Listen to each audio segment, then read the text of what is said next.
On va commencer dans une ou deux minutes, le temps que les personnes aient le temps de rentrer.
Erev Tov, bonsoir à tous, bonsoir de Jérusalem.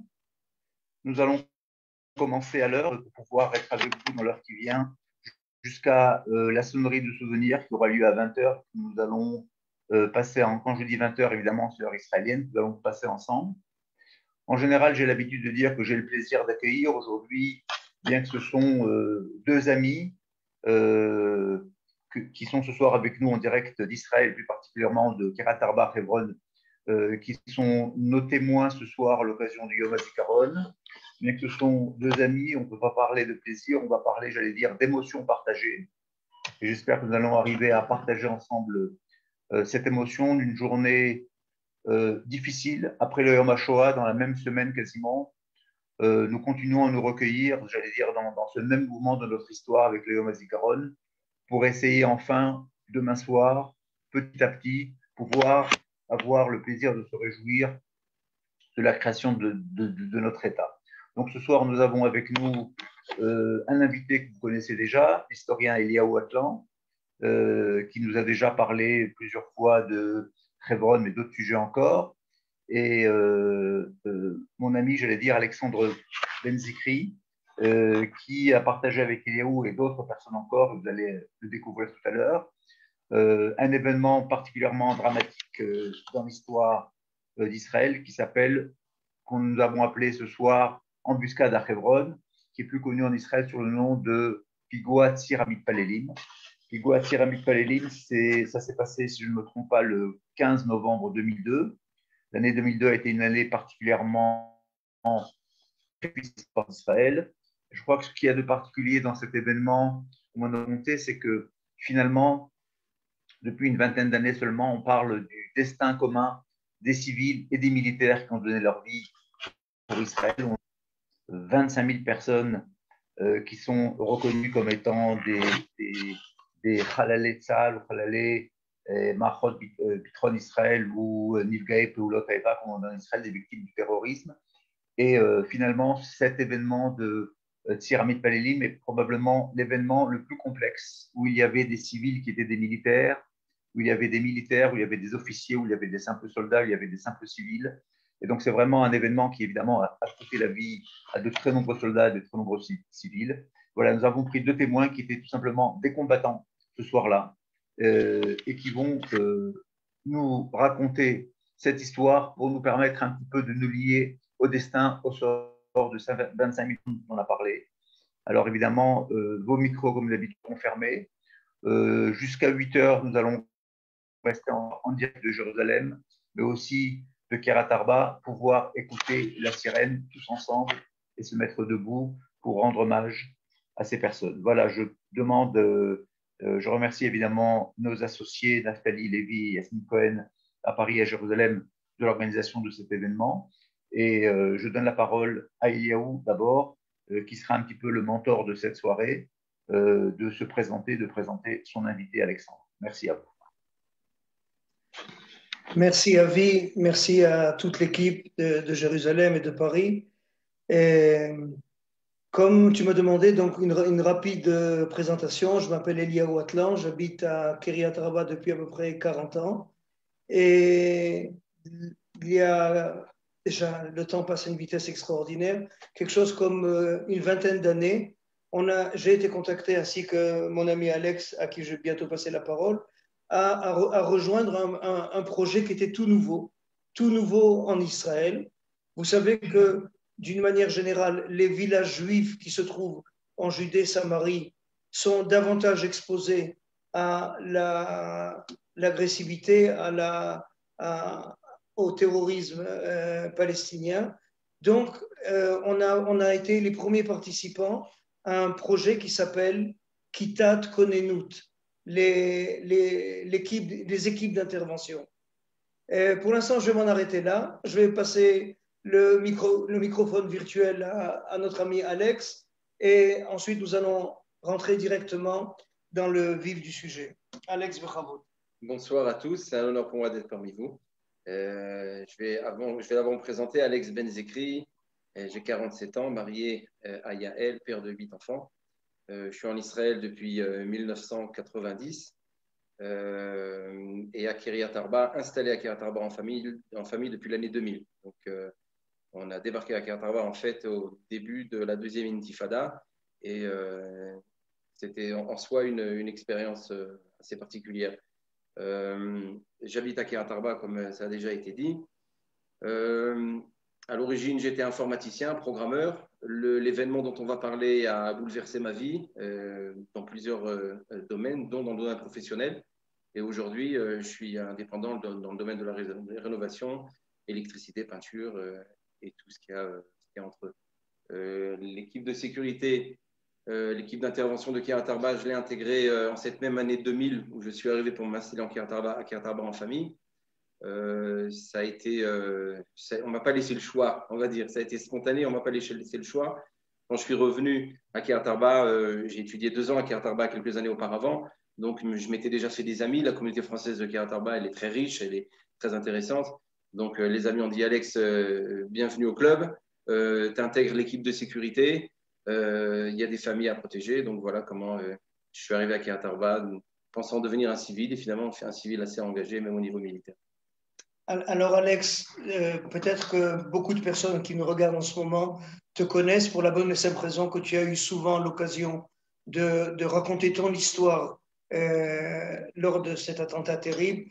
Je parle de ta blessure et peut-être plus que n'importe quelle autre personne de notre groupe, tu as été sensibilisé par les personnes qui sont tombées et qui ont été blessées. Et je crois que tu as préparé un petit montage audiovisuel, au moins pour que nos amis puissent donner un visage à nos amis qui ont laissé leur vie dans cet attentat. Alors peut-être… Voilà, donc l'attentat d'ailleurs, on parle d'attentat, mais on n'a jamais accepté ce terme d'attentat dans la mesure où il s'agit d'un combat. Il s'agit d'un combat, une embuscade de terroristes dans une ruelle à Hebron, très proche de la clôture sud de Kiryat Arba, l'implantation de Kiryat Arba. Sans rentrer maintenant dans les détails, des soldats sont tombés dans l'embuscade. Un combat s'est déroulé dans ces fameuses ruelles de Hebron, les ruelles de quartiers arabes. Et nous, on s'est retrouvés sur le terrain, bien que civil, mais en tant que civil de l'équipe de sécurité, donc en tant que combattant. On parle de combat, on parle moins d'attentats dans ce cas-là. C'est un petit détail, mais c'est un petit détail qui fait quelque part une différence. Et j'aimerais qu'on soit précis sur la terminologie des choses. Et ça m'a fait oublier ta question.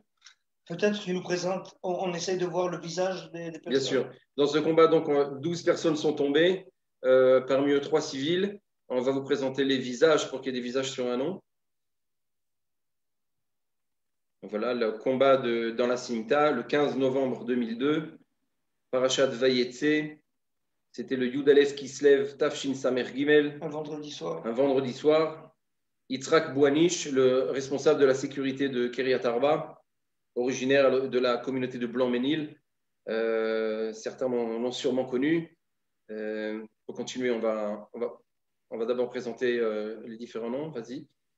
Alouf Mishne Dror Vanberg, le responsable de l'armée de toute la zone de Judée, de Judée, un personnage assez fantastique. C'était un grand espoir pour l'armée de voir un futur peut-être Ramatkal avec des idées nouvelles, et malheureusement il est tombé au combat.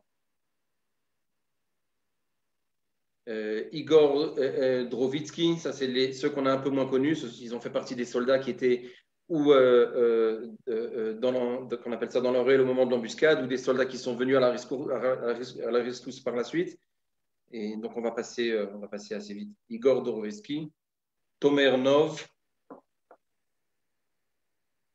Alex Dukhan, plus connu sur le nom de Alex Ducamp, également, si je ne me trompe pas, de la communauté de Blanc-Ménil. Moi, personnellement, je l'ai connu à l'Alliance à Pavillon-sous-Bois. J'étais en 6e, il était en terminale. Nous deux, nous appelions Alex. Et lorsque le petit Alex, moi en l'occurrence, énervait les plus grands, alors le grand Alex venait à la rescousse, pour la petite histoire. Alex Ducamp. Netanaël Makhlouf, Alex Tzvitman, également de l'équipe de sécurité, Oleg Hadash de Russie, on en parlera également par la suite, Gad Rachamim, David Marcus, Samir Svidan, un Israélien originaire, il est bédouin, il est druze. Ouais, je crois qu'il est bédouin.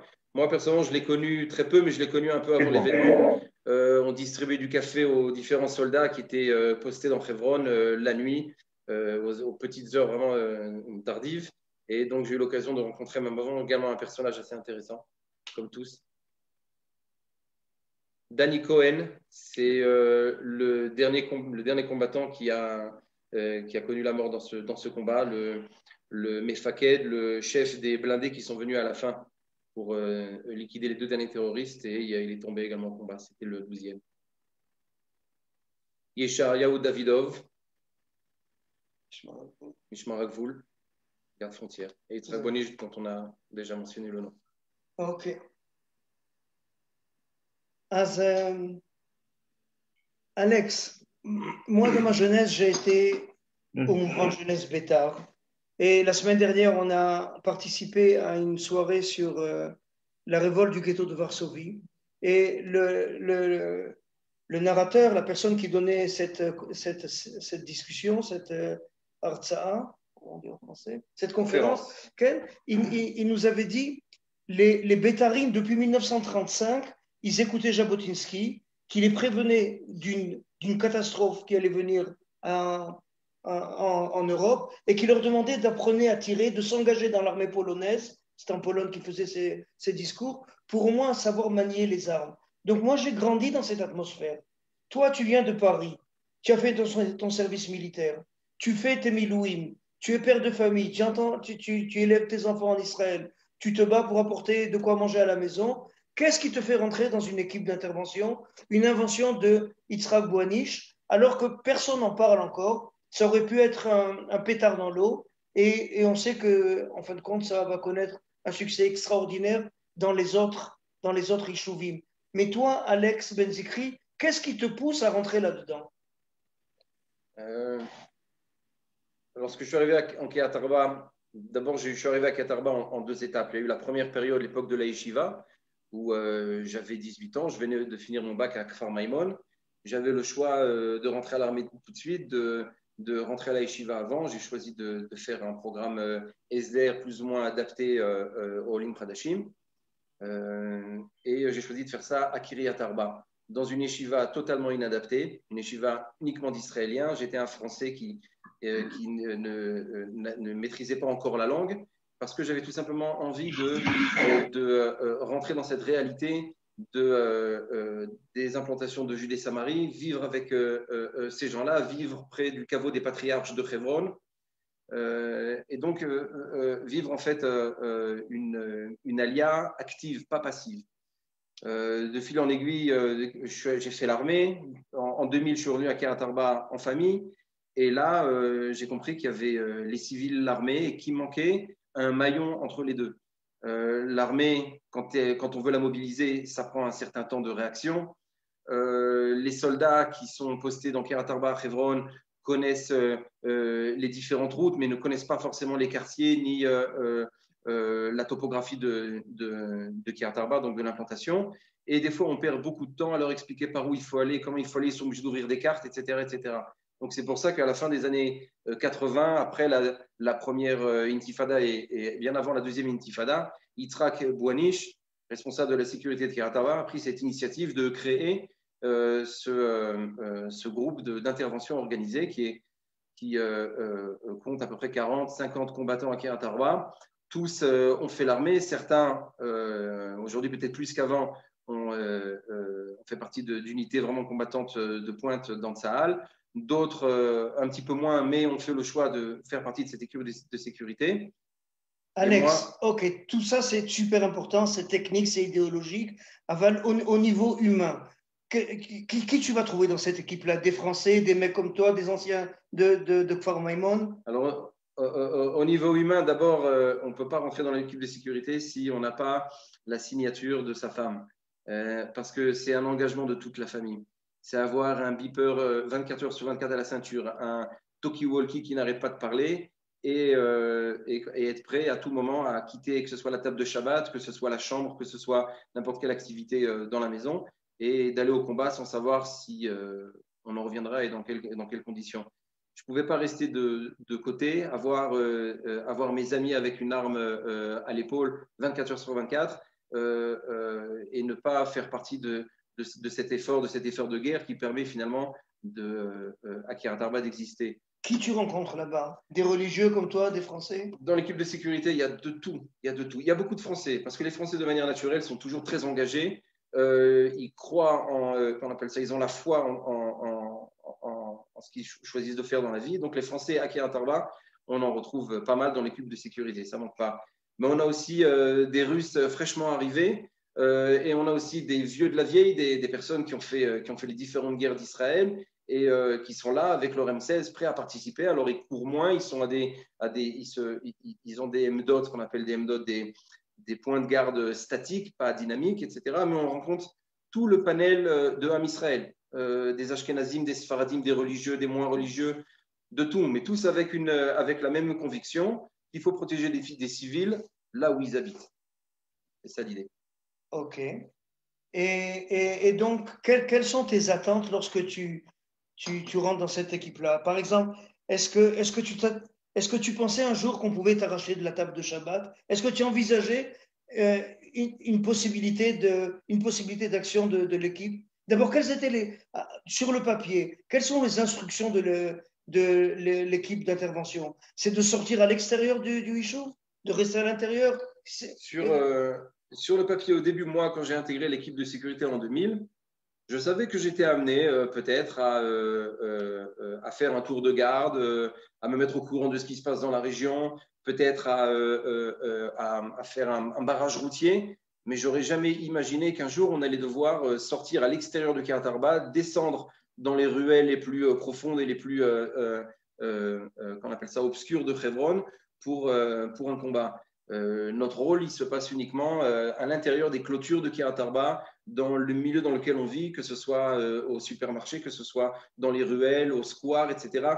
Les gens nous voient, ils savent qu'on est armés, ils savent qu'on est à l'écoute de ce qui se passe, mais c'est beaucoup de présence. L'armée, dans ces années-là, au début de l'équipe de sécurité, ne nous considère pas vraiment comme vraiment une équipe d'intervention comme il se doit. À la limite, on leur traîne un petit peu entre les pattes. Et s'il y a un événement qui arrive dans l'implantation, l'armée vient, cherche à résoudre le problème, mais sans forcément chercher les personnes qui ont déjà engagé le combat, en l'occurrence les équipes de sécurité. C'est-à-dire qu'on ne travaille pas encore en équipe entre les équipes de sécurité d'intervention et de Tsahal. On leur traîne entre les pattes et on leur dit faites attention, il y a quelques colons armés qui se promènent dans les rues, c'est des gens bien, tout va bien.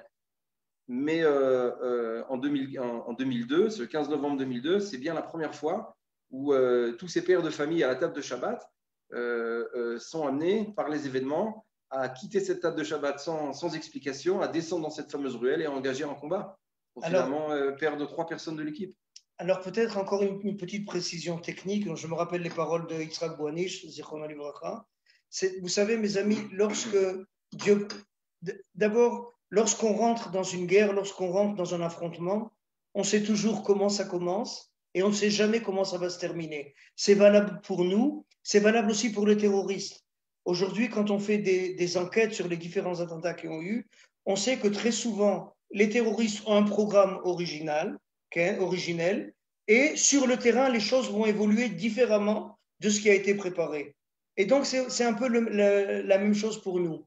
en ce sens que les premiers buts de l'équipe d'intervention, c'était, pour utiliser un terme un peu technique, de stériliser une région où, Dieu préserve, les terroristes auraient réussi à pénétrer. Essayons d'imaginer que les terroristes rentrent dans dans la maison de M. Dupont. Alors, le grand souci et le but de l'équipe d'intervention, c'est de bien fermer de manière stérile tous les alentours de la maison de M. Dupont pour empêcher les terroristes de passer d'une famille à l'autre, d'une maison à l'autre. Okay? Et Yitzhak Bouanish, très souvent, nous répétait ça, en nous disant, ne vous prenez pas pour des Superman, vous n'êtes pas Sayret Matkal ou quoi, faites ce travail-là et c'est super important. Et voici que la première fois où l'équipe d'intervention de Kiryat Arba est amenée à rentrer sur le terrain, on est à l'extérieur de Kiryat Arba. On est à l'extérieur de Kiryat Arba et on arrive avant tout le monde pratiquement. On arrive, en fait, on peut déjà commencer à descendre dans la ruelle, si tu me permets. On peut déjà commencer. L'événement dont on parle et dont on n'a pas encore vraiment exposé le déroulement, on va commencer à en parler franchement. Tu me corriges si je fais des erreurs parce que je voudrais quand même témoigner quelque chose. Le combat en question a eu lieu il y a 18 ans. Ça fait 18 ans que j'en parle à des écoles. J'ai eu vraiment beaucoup d'occasions d'en parler et de faire vraiment des conférences. Mais ça fait 1 an que je n'ai pas ouvert la bouche, un petit peu comme l'année qui a suivi le fameux combat où j'étais incapable de raconter. Les choses étaient encore trop fraîches, les corps encore trop chauds peut-être. Et cette année de Corona qu'on vient de passer en Israël, grâce à Dieu, ici en Israël, on est en train d'en sortir, a fait remonter à la surface beaucoup de traumatismes, les gens qui ont souffert, que ce soit de ce combat ou d'autres combats, tout à coup, à nouveau, ont perdu leur repère, ont dû réapprendre à vivre. Et moi, ça fait 1 an que je n'ai pas du tout parlé de cette ruelle, de ce combat. Eliaou m'a prié de venir aujourd'hui. Il m'a dit c'est important, il y a des témoignages, il faut en parler. Donc, en même temps que je vous en parle, je redécouvre l'événement parce que je me suis tué depuis 1 an. L'événement, en fait, a commencé à 6h30 du soir. 6h30 du soir, les gens qui habitent à Kiryat Arba, qui sont descendus par ce qu'on appelle le chemin des pieux, la promenade de Hebron qui lie Kiryat Arba et le caveau des patriarches, la mer Marpella, en bas à Hebron. Ces gens sont descendus, sont remontés, sont autour de la table de Shabbat. À 6h30, l'armée qui est postée tout le long de cette fameuse promenade de Hebron, ce fameux chemin des pieux, les soldats finalement montent dans leur jeep pour rejoindre leur base et manger leur repas de Shabbat. Dans une petite ruelle qui est à peut-être 100 mètres de la clôture sud de Kiryat Arba, donc le lien entre Kiryat Arba et Hebron, dans une ruelle, 7 soldats sont postés avec une jeep. L'heure est arrivée de retourner à la base, ils retournent à la base et à l'intérieur de cette ruelle, finalement, il y a 3 terroristes. 3 terroristes, ceux qui étaient sur le terrain pensent qu'il y en avait beaucoup plus, mais ça n'a jamais été prouvé. Donc, on va s'en contenter au chiffre officiel de 3 terroristes. Ces terroristes-là, à 6h30, décident d'attaquer les soldats. À l'origine, ils voulaient rentrer dans Kiryat Arba, puisque ce Shabbat-là, c'était un Shabbat Irgun du mouvement de jeunesse Ariel, c'est ça. Et donc, beaucoup d'enfants dans les rues, toute la soirée et toute la nuit, l'occasion en or pour des terroristes de faire un maximum de dégâts. Là peut-être, je t'interromps, Alex. Vous savez, ce qu'on a dit tout à l'heure, les terroristes ont un plan. Et ce plan, il y a un proverbe en hébreu qui dit « chaque programme, c'est une base de changement ». Et ce plan, il aurait pu ne pas être respecté. Et les terroristes ont vécu un dilemme. C'est-à-dire que, comme Alex vient d'expliquer, ce jour-là à Kiryat Arba, il y avait à peu près 200 invités. C'était des jeunes du mouvement de jeunesse Ariel, un mouvement de jeunesse un peu parallèle au Bnei Akiva, qui étaient venus de tout le pays pour passer Shabbat à Kiryat Arba, à Hebron. Et ce jour-là, de plus que la population qui a l'habitude de descendre au caveau des patriarches, il y avait encore ces 100 jeunes gens qui étaient venus et qui se promenaient le long de cette ruelle, de ce passage qui relie Kiryat Arba à Hebron. Et j'imagine que les terroristes étaient devant un grand dilemme. Ils auraient pu, que Dieu préserve, ouvrir le feu sur cette centaine de jeunes gens Et 3 petits points, je ne veux pas continuer ma phrase. Mais les terroristes ont choisi de faire ce qu'on appelle en hébreu un pigoua yokra, c'est-à-dire un attentat prestigieux. Je ne sais pas comment on peut relier ces deux mots. C'est-à-dire que pour eux, ça aurait été trop facile de tirer sur des enfants et ils n'auraient pas tiré de la gloire. Je ne pense pas qu'ils ont trop de problèmes de moralité, mais en tout cas, ça aurait un peu terni leur image de bataillon, de combattants. Et donc, ils se sont retenus, mes amis. C'est quelque chose qu'il faut le signaler. Ils se sont retenus pour pouvoir porter leur coup à Kiryat Arba. Et il faut savoir que dans toute la carte de ce qu'on appelle la Hitiyashvut, c'est-à-dire de la réinstallation des Juifs en Judée et Samarie, il y a un poids particulier, il y a une dimension particulière à Kiryat Arba. Et Kiryat Arba, ça a toujours été l'origine de pratiquement tous les nouveaux villages qui vont fleurir en Judée, en Samarie, et même ailleurs au Golan et dans la région de Gush Katif. Donc frapper Kiryat Arba, frapper les soldats de Kiryat Arba, ça leur aurait donné une auréole de prestige et ils ont préféré ce choix-là. On peut aussi ajouter que les terroristes en question sont des terroristes qui sont venus de loin. Ils se sont entraînés entre autres au Liban. Ils étaient très bien équipés, très bien organisés. Ce n'est pas des petits terroristes de banlieue. Ce sont malheureusement de vrais combattants de la mort, bien équipés, bien organisés. Donc, comme Eliaou l'a dit, ils ont choisi, au lieu d'attaquer quelques enfants sur le chemin de Kiryat Arba, ils ont joué sur deux autres tableaux. Premièrement, attaquer les soldats à l'intérieur de la ruelle, attirer l'armée à l'intérieur de cette ruelle, et pendant ce temps-là, essayer de rentrer dans Kiryat Arba pour continuer les dégâts à l'intérieur de l'implantation. D'ailleurs, certains d'entre eux avaient des déguisements avec des chemises blanches, des tzitzit. Ils avaient prévu de rentrer et de se fondre dans la masse. À 6h30, coup de feu dans la ruelle. Les 7 soldats à l'intérieur tombent par terre sur le champ. Ils n'ont pas le temps de riposter. Certains meurent, certains sont blessés. L'armée est tout de suite mobilisée. Le responsable des armées qu'on a déjà cité, Dror Van Berg, lieutenant-colonel Dror Van Berg, demande des informations sur qu'est-ce qui se passe et où ça se passe, mais personne ne comprend ce qui se passe. Des jeeps commencent à patrouiller dans Hebron pour essayer de comprendre un petit peu d'où venaient ces tirs. Une jeep du Mishmar HaGvul, c'est une unité militaire police, les gardes frontières, décident de rentrer dans la fameuse ruelle. Ils rentrent avec leur jeep blindé, mais les portes arrière ouvertes, donc à reculons. Ils s'aperçoivent à l'intérieur, à peu près à 150 mètres à l'intérieur de la ruelle, aux 2/3 de la ruelle, qu'il y a une jeep qui dégage de la fumée, des soldats au sol. Ils alertent tout le monde, commencent à faire rentrer les premières victimes à l'intérieur de la jeep, mais les terroristes sont encore à l'intérieur. Les terroristes décident de tirer vraiment presque à bout portant sur cette jeep, jettent 3 grenades par les portes arrière qui étaient ouvertes, et en quelques secondes, les Mishmar HaGvul qui étaient dans cette jeep connaissent le sort des 7 premiers soldats, et à nouveau des morts, à nouveau des blessés. Et les minutes commencent à avancer. On n'est plus à 6h30, on est déjà à 6h35, 6h40, tout va très vite, le temps avance. Dror Van Berg commence à comprendre ce qui se passe. Il décide de se rendre sur le champ à l'entrée de cette fameuse ruelle. Il est accompagné d'un soldat derrière le volant, d'un autre soldat derrière. Ils rentrent finalement les 3 à pied à l'intérieur de la ruelle. Dror imagine que, comme d'habitude, les terroristes qui sont arrivés, ce sont des terroristes d'opérette, et donc ils vont jeter une pierre, une grenade, et ils vont se sauver comme des lapins.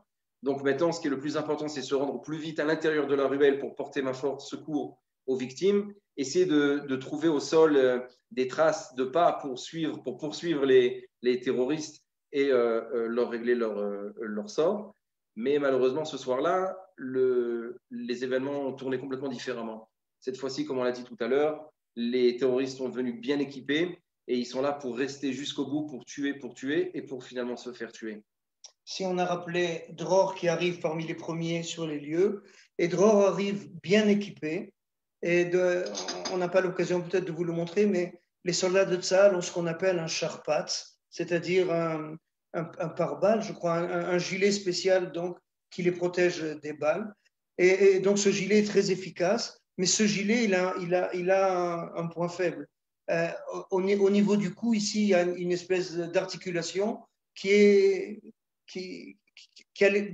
laisse passer la balle, vous comprenez? Alors, le col, il a été cousu, et au niveau de la couture, vraiment, c'est moins d'un demi-centimètre de place, okay?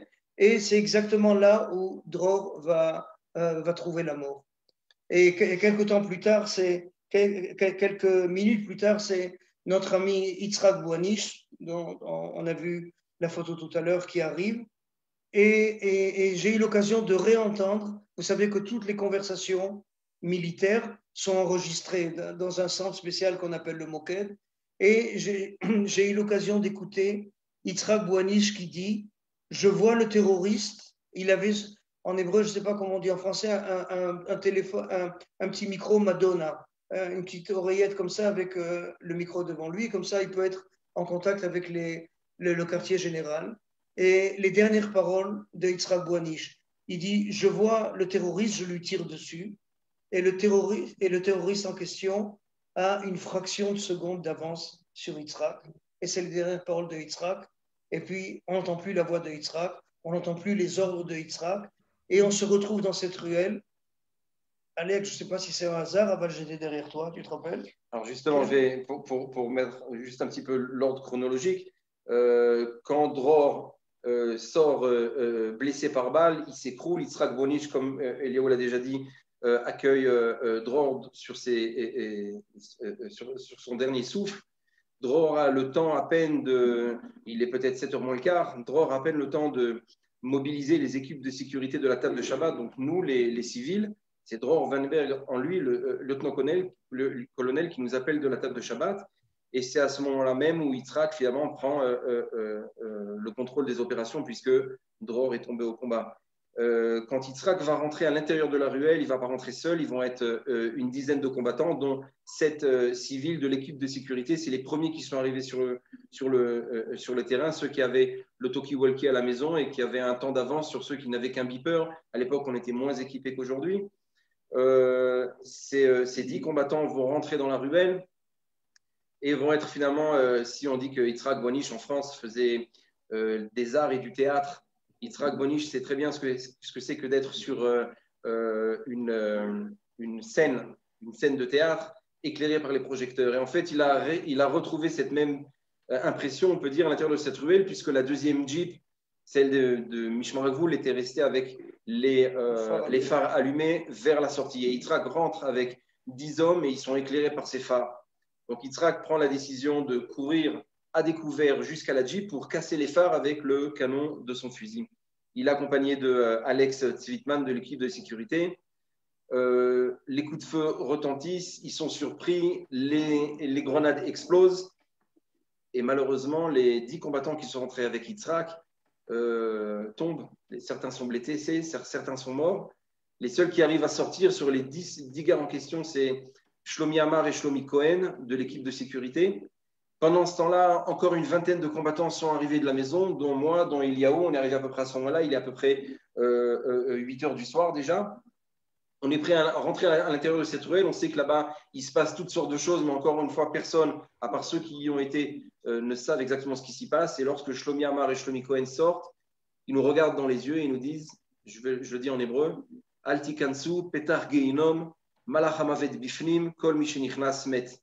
Et Shlomi Amar et Shlomi Cohen nous annoncent, nous disent, ne rentrez pas. Ici, ce sont les portes de l'enfer. Tous ceux qui sont rentrés à l'intérieur ont été fauchés par l'ange de la mort. Et je peux vous assurer qu'entendre une phrase comme ça de 2 combattants, parmi les meilleurs combattants de l'équipe de sécurité, un fameux vendredi soir où le goût du couscous est encore entre les dents et on chante encore les chants de Shabbat, et certains d'entre nous n'ont pas changé la chemise blanche, ça fout un coup. Mais si on est à l'entrée de la ruelle en question 20 ou 25 combattants, il n'y en a pas un seul qui reste dehors. On rentre en 2 colonnes. On suit la Jeep de Eliaou Livman qui mène la danse. Peut-être un petit mot sur Eliaou Livman. Comme Alex vient de le dire, moi je pense qu'on était tous en chemise blanche. Et Eliaou Livman, la même chose. Et Eliaou Livman se rend compte que c'est quelque chose de complètement stupide de rester en chemise blanche dans la nuit, dans une ruelle, même si elle est mal éclairée. et donc il enlève la chemise blanche, et il y a une espèce de, en hébreu on dit élem, un choc psychologique. Les officiers sont morts, les dirigeants sont morts, le lieutenant-colonel Dror Weinberg, Yitzhak Bouanish n'est pas là, et Livman, qui est aujourd'hui, soit dit en passant, le maire de Kiryat Arba, et Livman est conscient qu'il doit nous réveiller de cet état de demi-hypnose comme ça. On est sous le choc. Et là, il dit une phrase absolument extraordinaire. Il dit « Mi Lachem Elai ». Pour ceux qui connaissent un peu la littérature, l'histoire de Hanouka, ça a été la sisma, le slogan de Matityahu, le père des frères Maccabim, qui, une fois qu'il a tué le juif hellénisé qui veut les éloigner de la Torah, alors il dit « Mi Lachem Elai ». Celui qui est pour Dieu vienne vers moi. Et au début, quand j'ai entendu ça, je me suis dit, heureusement que le ridicule ne tue pas. Où il se croit, ce type-là? On est au théâtre, on parle. Et puis, je me suis aperçu à quel point Livman avait raison. Ça a sorti les gens de la torpeur. C'est le mot qu'il y avait. Mil Hachem Elai. Et automatiquement, deux colonnes se sont constituées. Et on est de nouveau, on est rentré dans cette ruelle-là. Et sans savoir exactement de quel côté la mort frappait. Il y avait des tirs qui venaient du côté droit, il y avait un grand champ d'oliviers, et des tirs ou des grenades qui ont été jetées du côté gauche, beaucoup plus près de nous, sur les toits des maisons arabes qui se trouvaient, qui constituaient elles-mêmes, ces maisons-là, elles constituaient la ruelle. Et on ne savait pas d'où l'adversité allait nous frapper. Et c'est dans cette condition qu'on est rentrés les uns derrière les autres. Alex, si tu veux. En absence de plus d'informations sur combien de terroristes, où ils sont, ça fait combien de temps que ça a commencé. Alors en fait, la mission était de rentrer le long des, qu'on appelle ça, des petites. Il y avait comme des murets en pierre de la taille d'une table qui nous protégeaient plus ou moins de droite et gauche. Donc c'était de rentrer en deux colonnes, d'ouvrir grand les yeux. Celui qui rencontre un terroriste, il lui tire dessus, il lui court après, il combat, et celui qui rencontre que ce soit un blessé ou un mort commence à sortir. Et donc, il y a un certain manège qui a commencé à s'installer, où en fait les gens rentraient, les premiers qui arrivaient à 200 mètres au bout de la ruelle étaient confrontés aux tirs, aux jets de grenades. Ceux qui étaient juste après commençaient à ramasser les différentes victimes. On parle quand même de 18 blessés, ça fait du monde dans une ruelle. Et donc, on a commencé à rentrer et à sortir. Peu à peu, les munitions ont commencé à manquer. Certains des combattants étaient équipés de vieux Uzi qui n'étaient plus vraiment efficaces comme à leur premier jour. Et donc, en fait, à cette danse s'est ajouté encore un rituel très particulier où les soldats qui étaient postés à l'extérieur de la ruelle et qui n'avaient pas encore, s'étaient pas encore réorganisés pour participer à l'offensive, nous proposaient leur cartouchière. Et donc, on rentrait avec des balles reçues des soldats, on sortait avec des victimes, etc., à peu près jusqu'à 9h30. Durant ce ballet, si on peut dire, moi qui étais dans la colonne de droite, à peu près à 150 mètres à l'intérieur de la ruelle, la muraille qui me protégeait du côté droit, c'est fini. Il y avait une ouverture vers un jardin d'une maison arabe. J'ai prévenu qu'il y avait une ouverture et que c'était dangereux. J'ai arrêté les soldats les combattants qui étaient derrière moi. J'ai tiré quelques balles dans cette ouverture pour pouvoir passer à couvert ce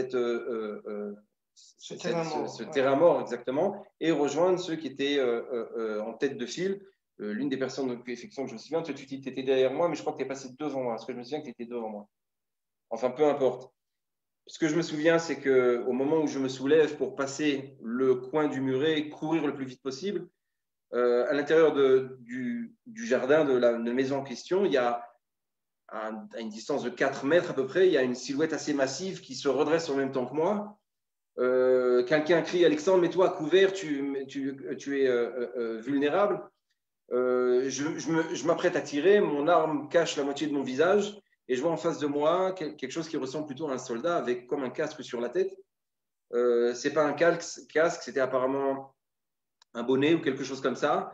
Et sous ce bonnet, malheureusement, évidemment, il y avait un terroriste. Il bénéficie de quelques fractions de secondes, tout se passait vraiment à des fractions de secondes.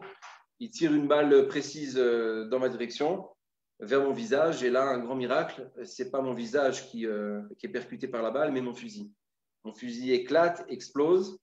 Et 4 éléments métalliques venant de la balle, mais également de mon fusil, rentrent dans la gorge on appelle ça en coupant des veines et l'artère principale, la carotide du côté gauche. Un élément métallique assez massif qui est resté bloqué dans l'artère.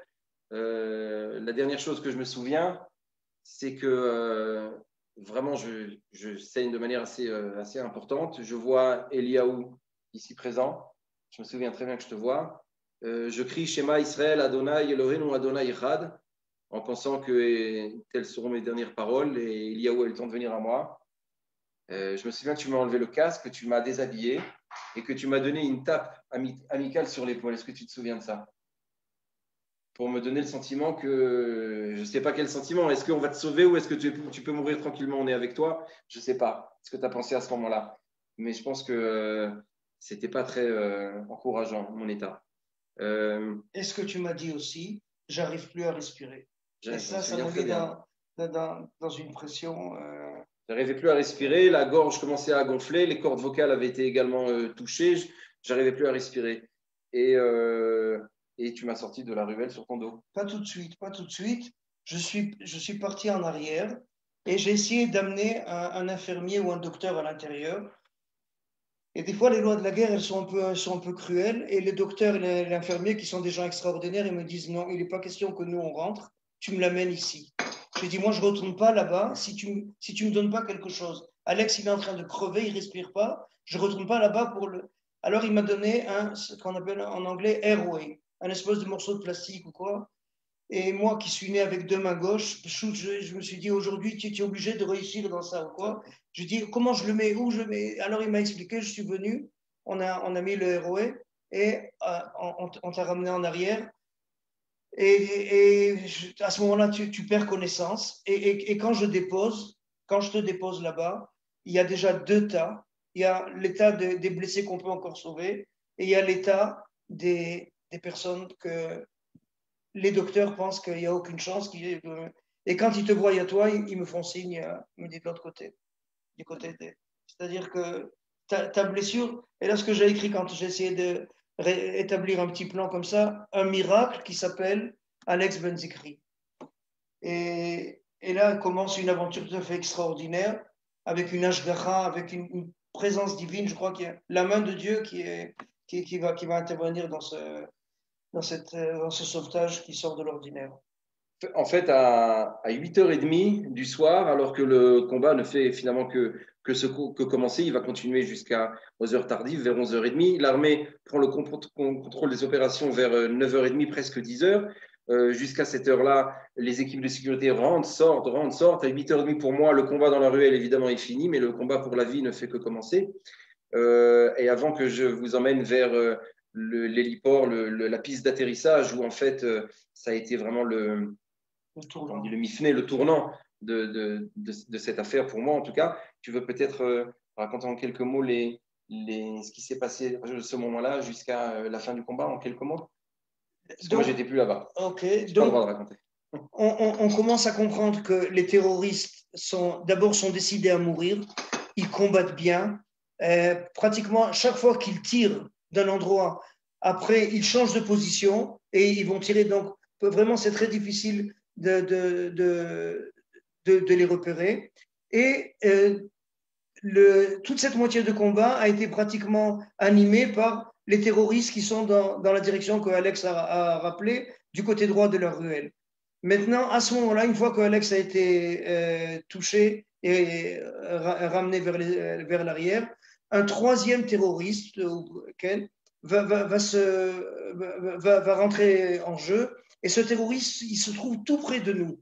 Il se trouve dans le côté droit de cette ruelle-là, à une vingtaine de mètres de nous. Et lui, il va lancer des grenades. Et là-bas, dans un premier temps, va être blessé notre ami Barour Desta. Alors, Barour Desta, c'est un personnage extraordinaire. Il fait partie de cette très belle alia qui vient d'Éthiopie. Il est policier. Il a servi dans une unité d'élite à l'armée.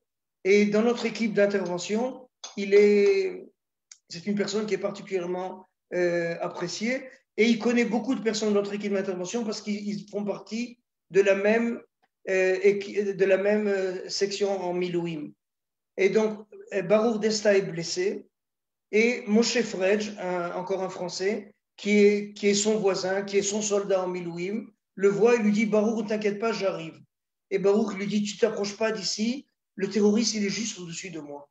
Okay? Si tu vas traverser la rue pour venir vers moi, tu vas encore recevoir, il va encore lancer des grenades ou te tirer dessus.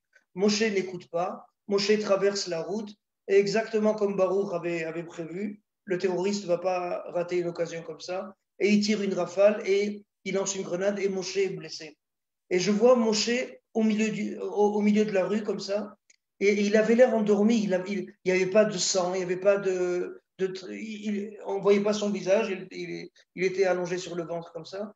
Et je sais que ça m'a pris plusieurs secondes, vous allez dire c'est ridicule, pour comprendre qu'il est en danger.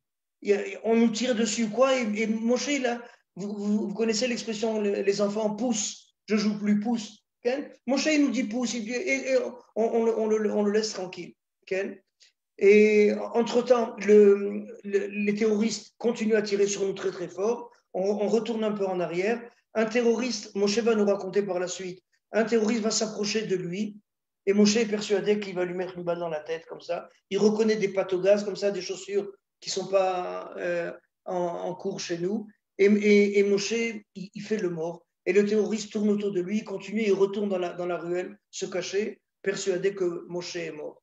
Okay? Et seulement après, donc, on aura l'occasion de ramener et Moshe et Maor au destin parmi les blessés. Et là, peut-être, Alex nous raconte maintenant l'âge Gacha, les anges qui étaient autour de toi pour te ramener à la vie. Juste pour clôturer le combat lui-même proprement dit, parce que là, on va passer en fait, aux événements qui ont suivi le combat et comment on a continué la vie, etc. J'ai vu que tu as préparé différents sujets. Alors, on va clôturer juste le combat. L'armée prend le contrôle des événements, comme je vous l'ai dit, un peu tardivement, vers 9h30, peut-être même plus. Des blindés rentrent dans la ruelle, un combat s'engage entre les terroristes, entre les différents soldats qui rentrent dans cette ruelle. Et c'est uniquement vers 11h, 11h30 du soir que 2 derniers terroristes vont être liquidés. Et comme je vous l'ai dit, le dernier mort au combat, c'est Danny Cohen de Jérusalem. Il y a de la famille Ephrat, de la famille à Pisgah. Pas très moi, l'ambulance qui me sort du terrain me dépose à l'héliport, à la piste d'atterrissage de Kiryat Arba. Là-bas, ça fait des équipes pour s'occuper des différents blessés qui montent constamment par un pont d'ambulance qui n'arrête pas de descendre, monter, descendre, monter. Des hélicoptères sont déjà en route. Et encore une fois, le mot qu'on ne veut pas utiliser, mais la sélection, dans la mesure où on ne peut pas s'occuper de tout le monde en même temps. Mon cas, comme on l'a déjà dit, est un cas désespéré. Selon ce que j'ai entendu des médecins, les yeux sont révulsés, je convulse, etc. Et vont arriver sur le terrain 3 médecins de Ephrat, donc de Gush Etzion, quelques minutes de voyage de Kiryat Arba.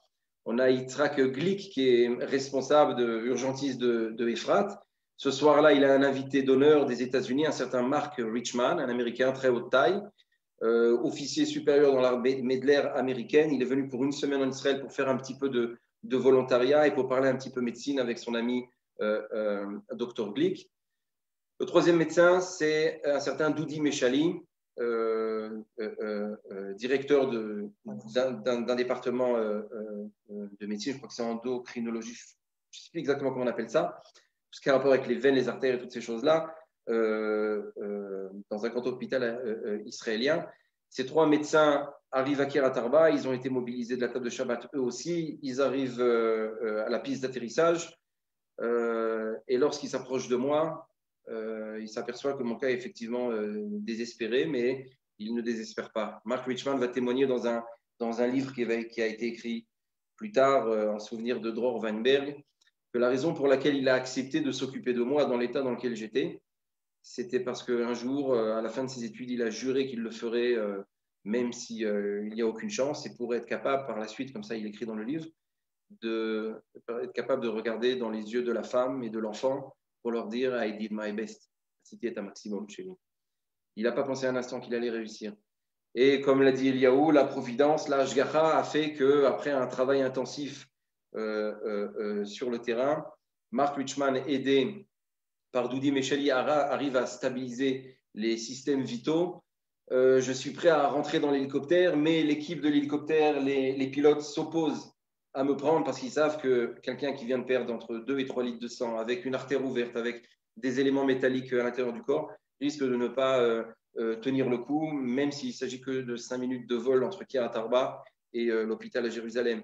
Une personne, et ça c'est peut-être une histoire que tu ne connais pas, une personne qui va prendre la responsabilité de me mettre dans l'hélicoptère, c'est le responsable des 2 hélicoptères qui arrivent, de l'unité 669, l'unité médecine aéroportée de Tsahal. Un certain Aleph, je ne sais pas si j'ai le droit de dire son nom complet, bien qu'il a fini son service militaire, son service un Canadien, c'est un médecin. Aleph, ce soir-là, habite dans sa maison, je crois que c'est un Ramat Gan.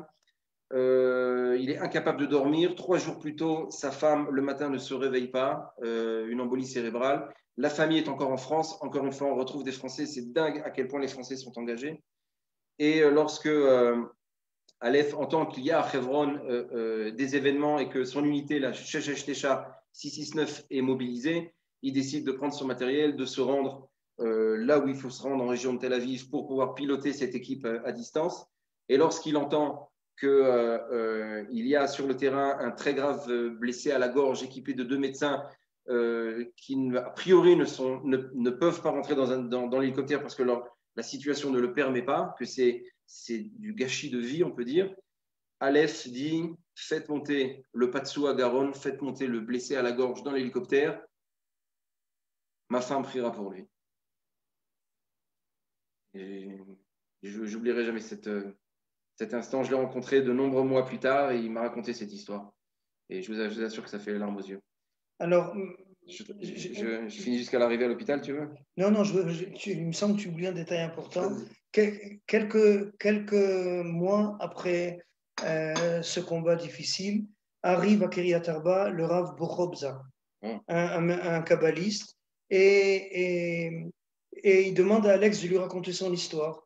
Et Alex lui dit, voilà, j'ai été blessé, et je me rappelle que j'ai crié Shema Israël. Et le kabbaliste, le Rav Bochobza, il lui dit, Alex, tu as crié 2 fois Shema Israël. Et Alex le regarde poliment. C'est un rave. Alex, il y a beaucoup de respect pour les rabbins. Mais il a envie de lui dire, monsieur le rabbin, qui est-ce qui était là-bas? C'est vous ou c'est moi? Et lorsque Alex retrouve connaissance à l'hôpital, alors il y a un petit jeune de Kiryat Arba qui vient lui raconter l'histoire suivante. Alors, justement, ce qui s'est passé, c'est ça. C'est que le Rav Bochobza, plusieurs mois plus tard, lorsqu'il nous rencontre, il dit, Alex, tu as fait juste... je précise. Il a dit, tu as fait 3 fois Shema Israël parce qu'il y avait, qu'on appelle ça, bon, il m'explique le combat dans les cieux par rapport à un combat en bas, des choses spirituelles qu'on ne comprend pas forcément.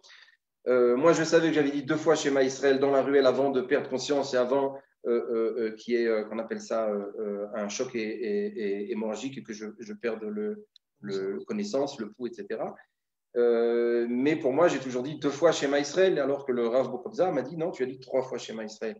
Et le 3e Shema Israël, effectivement, je l'ai dit, sur la piste d'atterrissage, la personne qui a été finalement le maillon manquant à cette chaîne de miracles qui m'ont permis de revenir à la vie, ça a été un certain Rachamim Itar, un jeune qui venait à peine de débarquer à Kiryat Arba, qui avait fini l'armée, qui s'était promené quelque part en Inde, qui était revenu en Israël et qui a décidé de se rapprocher de la culture juive et de retourner un petit peu aux sources. Il habite dans une caravane très proche du terrain d'atterrissage. C'est peut-être son premier Shabbat à Kiryat Arba.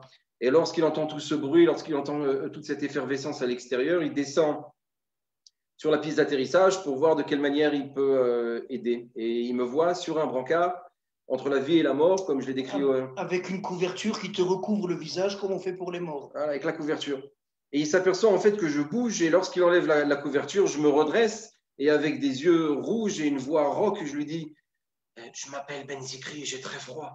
Donc là, à ce moment-là, il a peur et il commence à jeter des petits cailloux dans toutes les directions pour attirer l'attention, et il hurle pour qu'on vienne me porter main forte. C'est grâce à ça, finalement, qu'il a réussi à a amené jusqu'à moi les médecins que j'ai rappelés, Mark Richman, l'américain, et Doudi Meshali, chirurgien, qu'on appelle ça cardiologue, on a compris, chirurgien cardiologue.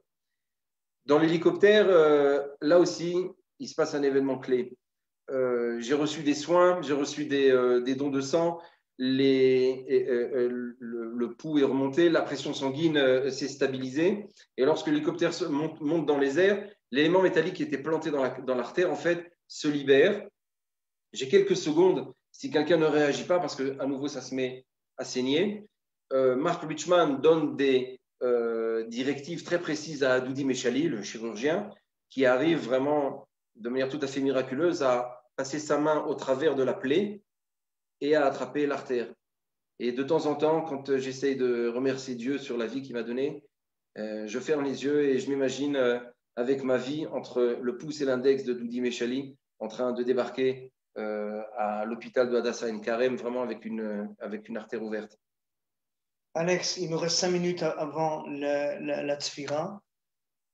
Je voudrais Pachout dire aux personnes qui nous écoutent, et je pense qui sont aussi émus que moi en entendant chacun de ces détails-là, de dire que pour nous et que pour beaucoup de personnes qui n'assistent pas à une bataille, à un attentat, que Dieu préserve, ou à une guerre ou quoi, la guerre est finie, la guerre est finie.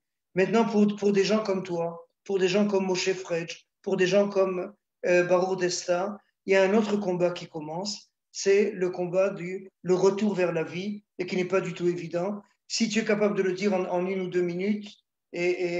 En 1 ou 2 minutes, lorsqu'on vit un événement traumatisant comme ça et qu'on est reconnu comme post-trauma, etc., en fait, le continuum temps de la vie, entre avant et après l'événement, il y a une cassure, et la simta, en l'occurrence, la ruelle, devient le temps zéro pour tout le monde. Je pense que Eliaou sera d'accord avec moi que lorsqu'on essaye de se commémorer un événement, quel qu'il soit joyeux ou autre, on se demande toujours est-ce que c'est avant ou après la simta. Le temps s'est cassé, le temps s'est arrêté. On doit revenir à la vie avec un fardeau, avec des cicatrices qu'on voit, et surtout avec des cicatrices qu'on ne voit pas, les cicatrices morales, et beaucoup de questions sur la vie.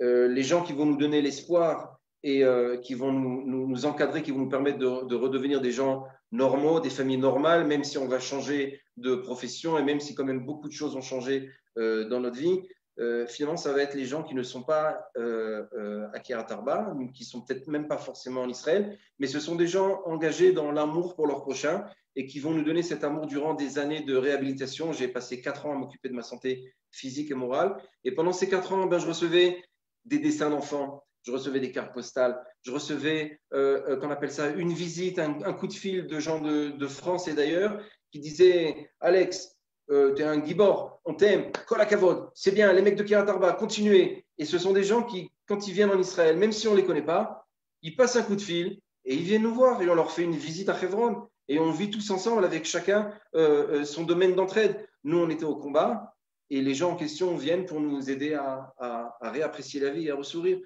Voilà le lien qu'il y a entre les différentes personnes qu'on peut voir ici dans cette liste, entre ceux qui sont en Israël, ceux qui sont à Kiryat Arba ou ceux qui sont en France. On a un lien d'entraide et chacun a son apport à faire. Et c'est pour ça que j'ai accepté ce soir de partager cette soirée. C'est la première fois que je brise le silence après 1 an. Alors merci beaucoup Eliaou et à ceux qui ont assisté. C'est pas facile. Effectivement, c'est un exercice qui n'est pas facile du tout. Et vraiment, je ne sais pas comment remercier ce partage d'émotions, bien que je connaissais une partie de l'histoire, qu'Eliaou fait en sorte de transmettre aussi autant que possible. Et je crois que ce qui est important, on a parlé de Yom HaShoah il y a une semaine, une transmission de l'héroïsme, une transmission aussi de la mémoire des soldats, des blessés. Malheureusement, on l'a vu aujourd'hui avec un blessé post-trauma qui a très mal supporté ce lourd fardeau qu'il continue de porter avec lui. Et je crois que c'était pour nous très important de partager avec la communauté juive de diaspora, la communauté juive de France, qui vit à l'écoute d'Israël, qui a, comme tu l'as montré, Eliaou et Alexandre, vous l'avez montré, de nombreux Français impliqués, souvent dans le silence, et en tout cas toujours avec beaucoup d'héroïsme. Nous allons dans quelques secondes remettre, avec votre permission, la photo des 12 combattants. Et maintenant, je crois qu'on va beaucoup plus le comprendre, beaucoup plus les regarder, j'allais dire, un peu plus dans les yeux. Dans quelques secondes, il y aura la sirène, je pense que vous allez l'entendre en direct de chez moi. Voilà, je vous demande de vous lever.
Voilà, comme certains l'ont dit, Am Israël Chai.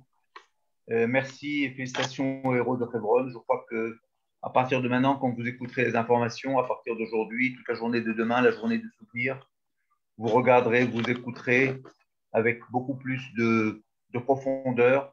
Ceci n'était qu'une des opérations, malheureusement, que ces terroristes nous ont obligés à subir pendant de nombreuses années. Et je crois que nous avons une seule mission, c'est continuer ce combat pour que le peuple d'Israël puisse vivre libre, et surtout sur sa terre. Je vous remercie à tous et à notre prochain rendez-vous qui vous sera transmis dans quelques jours. Toda Rabba, Verasov.